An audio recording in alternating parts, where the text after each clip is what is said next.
안녕 친구들! 오늘은 홈프가 국토 개발에 대한 내용을 준비했어요. 국토 개발은 무엇인지, 우리나라는 어떻게 국토를 개발하고 있는지에 대해 알아볼까 해요. 그리고 친환경적인 국토 개발 사례까지. 어떤가요? 친구들에게 꼭 필요한 내용인가요? 오늘 홈프와 함께 국토 개발에 대한 숙제 고민을 해결해 보았으면 좋겠어요. 자, 그러면 오늘의 주제 국토 개발 시작할게요. 일단 국토 개발이란 무엇인지부터 알아야겠죠?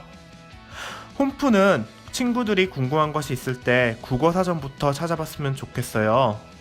왜냐면 국어사전은 가장 정확하게 뜻이 나와 있기 때문이에요. 그래서 홈프도 국토 개발을 국어사전에서 찾아봤는데요. 국토 개발은 토지 및 자원의 이용도를 높이기 위하여 국토를 계획적으로 개발하는 일이라고 나와요.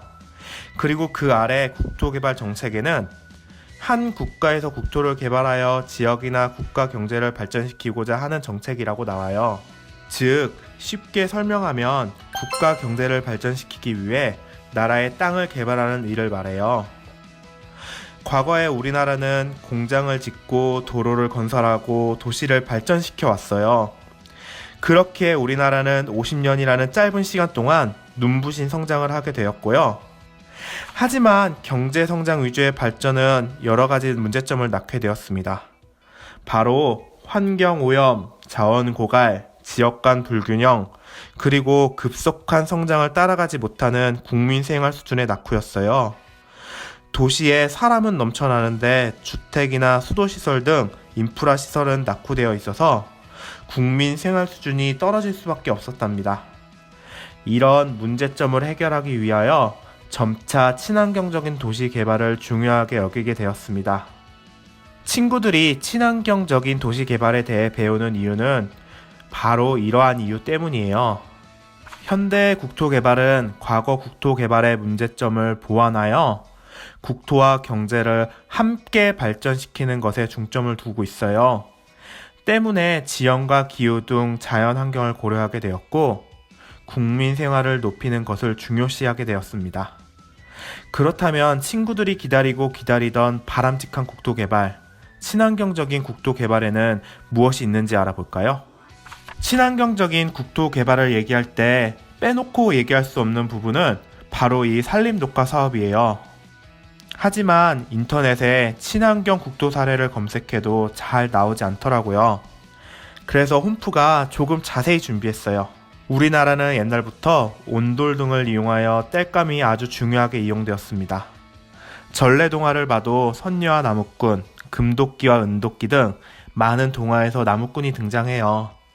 그만큼 옛날에 흔하고 중요한 직업이었다고 생각해요.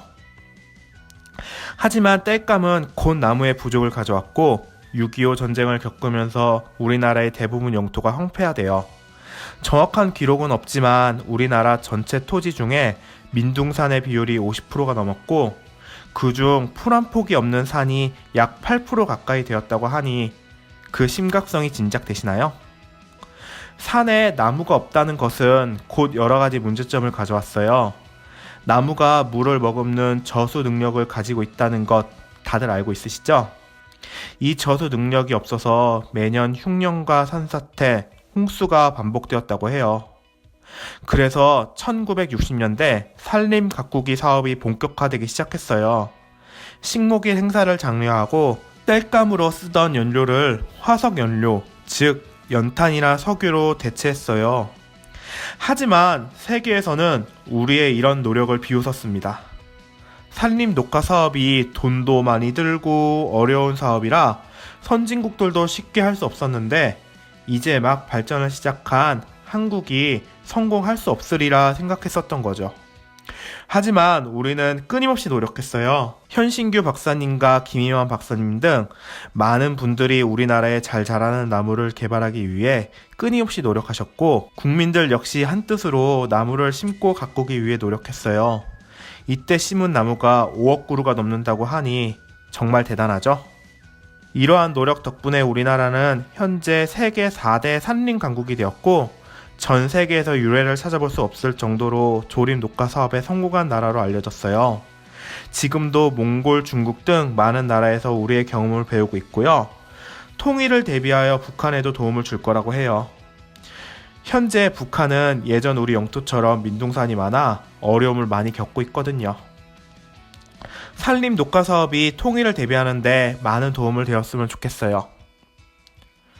혹시 홈프의 친구들 중에 판교에 살고 있는 친구들이 있나요? 만약 그렇다면 자부심을 가져도 좋겠어요. 판교는 친환경 국도 개발을 위해 개발된 선진형 저밀도 전원 도시예요. 이게 무슨 뜻이냐 하면 서울의 인구를 분산하기 위해 나라에서는 1기 신도시들을 개발하였는데 여러 가지 문제점이 나타났어요. 예를 들어 인구 비율이 너무 높다던가 자연이 너무 부족하다던가.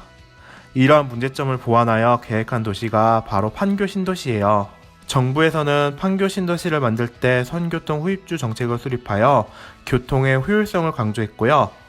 친환경 시가지를 조성하기 위해 25층을 초과하는 아파트를 만들 수 없게 했어요. 그 결과 인구 밀도는 1헥타르당 96명 수준으로 먼저 만들어진 분당과 비교했을 때 절반 수준이라고 해요.